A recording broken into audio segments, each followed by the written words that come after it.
foram marcadas duas coletivas de imprensa no mesmo horário para falar sobre essa operação. Uma da Justiça Federal, realizada em Brasília, e outra aqui no estado de São Paulo, realizada pelo GAECO. Uma operação gigantesca, mega operação, em 10 estados, né, envolvendo mais de 1.400 agentes. Mas a gente percebeu ali, curioso, né, duas coletivas para falar do mesmo tema, marcadas no mesmo horário. Meio que uma disputa ali pelo protagonismo de uma ação que houve cooperação entre Justiça Federal, aqui o GAECO, que é o Ministério Público do Estado de São Paulo, que tem como prioridade o combate ao crime organizado, mas a gente percebeu ali que, claro, tinha uma disputa pela paternidade dessa operação na manhã de hoje. Ana, boa noite. Boa noite, Paula. Boa noite, Silvio. Boa noite, querido Consta, aqui com a gente. Querido mestre Augusto Nunes, e boa noite à nossa audiência. Bom, Paula, é o que você disse, querendo disputar a paternidade, mas sabemos muito bem que a operação ela se inicia com o GAECO. Eu não me esqueço, Paula, de uma entrevista que o secretário de Segurança do Estado de São Paulo, o Derrite, concedeu aqui para o Oeste Sem Filtro. Uma frase marcou muito aquela entrevista para mim.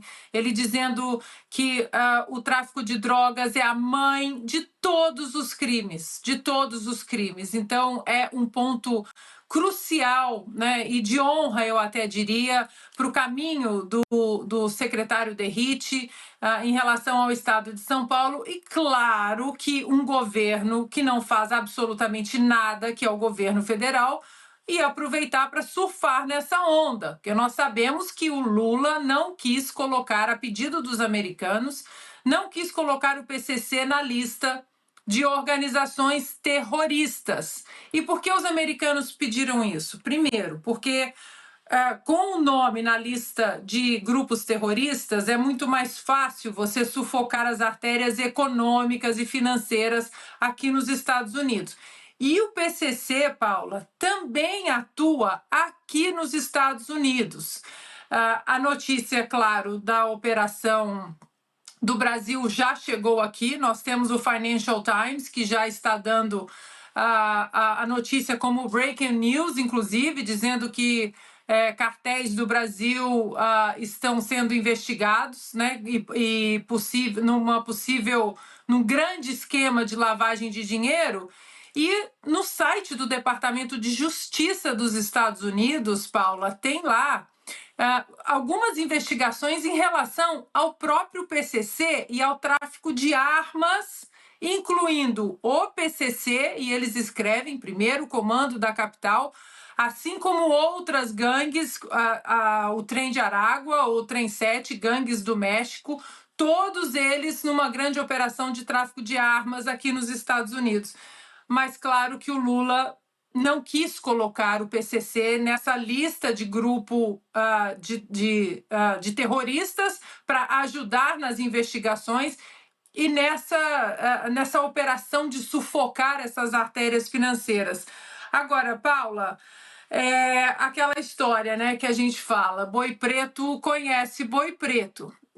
Eu aproveito para deixar uma recomendação aqui para a nossa audiência de uma série de TV, a série Ozark, que mostra exatamente como os cartéis eles usam esses tipos de operações, teoricamente operações do cotidiano, para grandes esquemas de lavagem de dinheiro. E mais uma notícia hoje correndo aqui nos Estados Unidos sobre o Brasil, que coloca o Brasil do lado errado da história, do lado da impunidade, do lado da lavagem de dinheiro. E, infelizmente, a fotografia que tem sido feita diante de tantos desmandos no Brasil, a fotografia completa de um Brasil que vinha crescendo na popularidade e aos olhos do americano durante a Operação Lava Jato, as operações da outrora gloriosa Polícia Federal. Infelizmente, aquela foto já não existe mais. Augusto Nunes, muito boa noite, seja bem-vindo. Augusto, uma informação também que nos chega, que essa operação carbono oculto pode atingir, além de postos de gasolina, a Faria Lima, que acordou assustada na manhã de hoje, também uma outra ponta que é dos políticos, comandantes aí de grandes partidos políticos também podem ter envolvimento nesse esquema. Muito boa noite. Boa noite, Paula, nossa chefe, meu irmão Silvio. Consta, bem-vindo sempre.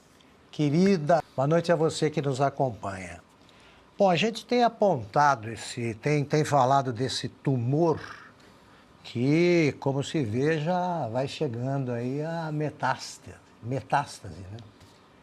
É um dos problemas mais graves enfrentados pelo Brasil e muita gente não se dá conta disso. Tudo bem, pode ser que o governo use isso como cortina de fumaça, né? Pode ser que o governo valorize demais o que foi feito para capitalizar, né? Os ganhos causados por essa impressão de que finalmente começou o combate, mas é o seguinte, o Brasil corre o risco de se transformar numa Colômbia. Além do perigo da venezuelização do Brasil, você tem o da Colômbia. No caso dessa operação, também tem informações seguras aí de que logo, isso aqui é o começo da história, vão entrar chefes políticos e já existe uma segunda organização, Comando Vermelho, atuando, e vai aparecer já no noticiário, atuando de um lado. Então, você já tem a presença do crime organizado na política por dezenas, eles aparecem em dezenas de cidades. Agora, eles vão aparecer em postos, em faixas mais altas da política, mais poderosas, e isso tem de ser combatido já porque a perda do controle disso resulta em consequências tenebrosas, como mostram as séries sobre o Pablo Escobar, por exemplo. Virou deputado, matavam políticos com a maior naturalidade. Isso ainda fazem, isso voltaram a fazer. Então, esse é um problema a ser enfrentado, porque é nisso que deu aí o diálogo cabuloso. O governo vem tratando como parte do eleitorado do Lula. O Lula consegue sempre a maioria na cadeia, nas urnas da cadeia, nos votos dos presos, dos bandidos, ele já tem. Então, não sei a extensão real disso, mas o combate precisa ser travado e em São Paulo, pelo menos, é travado seriamente e mesmo assim o perigo é enorme e continua. Hoje a maior preocupação do brasileiro é a segurança.